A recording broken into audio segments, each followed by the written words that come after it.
Hi, today is September 10th and it's 11:30 at night, and I'm going to read a piece that I just wrote called Retrograde Amnesia.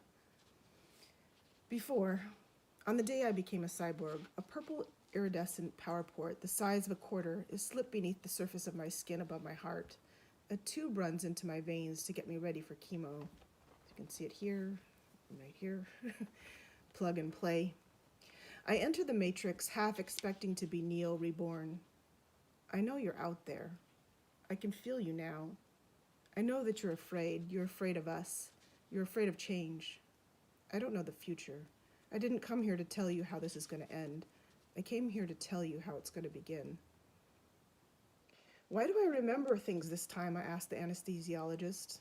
I obey the command to lift myself from my hospital bed onto the operating table. Find the edges of the table and then center yourself. It's retrograde amnesia. You'll forget this later, too. The surgeon places a yellow rubber ring beneath my head and shouts a myriad of commands as a white rolled blanket is placed beneath my back. No, not rolled, just flat. Legs up. Can you scoot your body up a bit? There you go, that's good. Blue padded troughs are placed underneath each of my arms. Someone is strapping me down. Spirals of gleaming spaceship eggs beam in the clover wing lamp overhead.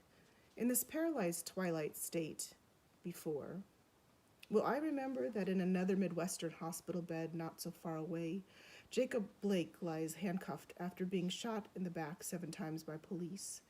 Will I remember how it seems like the whole world took a Black Panther second to talk about cancer? Cancer talk, COVID talk, cancer talk, trigger. After, in the recovery room, a cacophony of heart monitors chirp at different cadences. A patient to my right is called by name. Mr. Anderson, can you hear me? A nurse returns from a night shift that has bled into morning, where a 17-year-old male patient has been lost to a bullet wound. A snack drawer is opened, offering Diet Chips Ahoy condolences.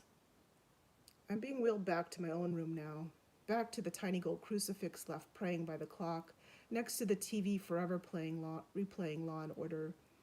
The volume button will as a finger slip away from the red nurse butterfly call button. On a scale of 0 to 10, how would you rank your discomfort? Dislocated, I try to match my half-Asian body with the various yellow grimacing non-smiley faces on the charts at the foot of my bed. I feel nothing.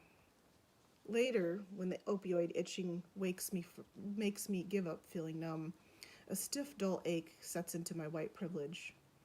The surgical entry hole in my neck makes me look like I got bit by a vampire. But I'm free to breathe, free to leave, free to unplug and safely seal myself away in my home. Ignorance is bliss. The rest of my family has gone out for the day.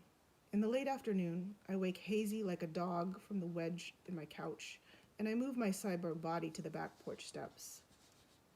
I wait for their return, squinting into the orange late afternoon sunlight of early September as a blanket of air warms around me. If I could see into the future, I'd tell you how this is going to end. But I can only tell you how it's going to begin. Make a wish. Wakanda forever.